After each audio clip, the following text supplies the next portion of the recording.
মঙ্গল আর বুধবারের রাত মানে চ্যাম্পিয়ন্স লিগের রাত।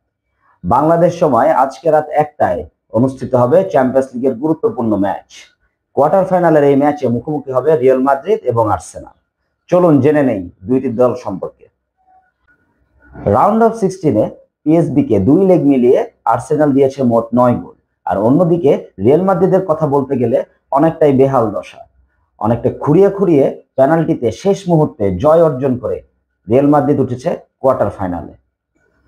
শুধুমাত্র চ্যাম্পিয়ন্স লিগ বাদে আর কোনো ট্রফি জয়ের সম্ভাবনা আপাতত আর্সেনালের নেই। প্রিমিয়ার লিগে তারা দ্বিতীয় অবস্থানে থাকলেও লিভারপুলের সাথে তাদের পয়েন্টের ব্যবধান 11। অন্যদিকে রিয়াল মাদ্রিদের রয়েছে এবার ট্রেবল জয়ের সুবর্ণ সুযোগ। তারাও লিগে দ্বিতীয় অবস্থানে রয়েছে, কিন্তু বার্সেলোনার সাথে তাদের পয়েন্ট ব্যবধান শুধুমাত্র 4। এর আগে আর্সেনাল শুধুমাত্র একবার রিয়াল মাদ্রিদের মুখোমুখি হয়েছিল, তাও 2005-06 সিজনে।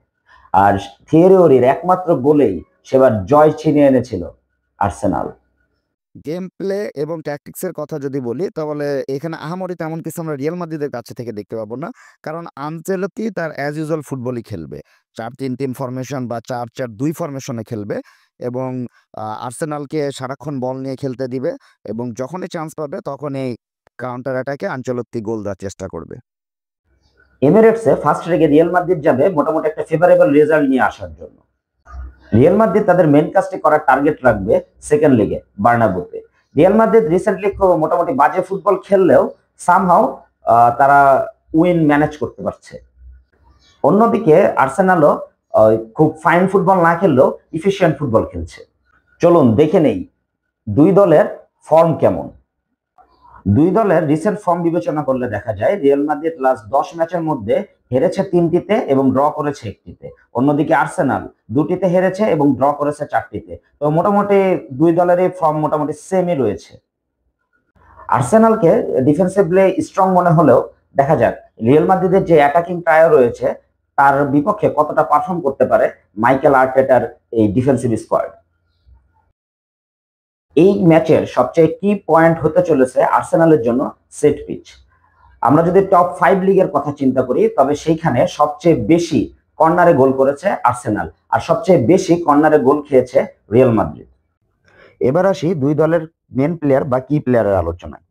রিয়াল মাদ্রিদের জন্য ভিনি, এমবাপে, রদ্রিগো অবশ্যই বিগ ফ্যাক্টর, তবে আমার মতে এই ম্যাচে বেলিংহাম এবং অ্যাসেনসিও এই দুইজন প্লেয়ার খুবই ভালো করার একটা চান্স রয়েছে। অ্যাসেনসিও আর্সেনালের ডাইনামিক অ্যাটাকিং সিস্টেমের এগেনস্টে কিভাবে রিয়্যাক্ট করে সেটাও একটা দেখার বিষয়। আর আর্সেনালের জন্য সাকা একটা big factor, because Bukayo Saka নিজেকে বড় পর্যায়ে প্রমাণ করার জন্য এই প্রথম কোনো সুযোগ পেয়েছে। ইভেন এন্টায়ার আর্সেনাল টিমের জন্যই এটা অনেক বড় একটা ম্যাচ। এই ম্যাচ নিয়ে যদি আনইউজুয়াল কোনো অপিনিয়ন দিতে চাই, তাহলে আমি বলবো Alaba might start as a left back. আর কার্ডিশোর যে ব্যাপারটা রয়েছে তাতে রিয়াল মাদ্রিদকে অনেক বেশি ভোগাবে বলে আমার মনে হচ্ছে, কারণ রিয়াল মাদ্রিদের 6টা প্লেয়ার অলরেডি ইয়েলো কার্ডে আছে। সো তারা যদি আজকের ম্যাচে কার্ড খায় তাহলে তারা সেকেন্ড ম্যাচ মিস করবে। তার মধ্যে খুবই ইম্পর্টেন্ট কিছু প্লেয়ার রয়েছে, যেমন Vinicius Junior, Rudiger, Camavinga, Modric, Vazquez, Endrick, এরাই। আর আর্সেনালের ক্ষেত্রে কার্ড খাওয়া প্লেয়ারের সংখ্যা খুব কম হলেও তাদের মেন প্লেয়ার যেমন ডিক্লেন রাইস কার্ডে আছে, সো তাকে একটু কেয়ারফুলি খেলা লাগবে। মাদ্রিদ রিসেন্টলি খুব বাজে একটা পিরিয়ডের মধ্যে দিয়ে যাচ্ছে, আর্সেনাল খুব বাজে না হলেও fine. Let's see how they pull up on the pitch.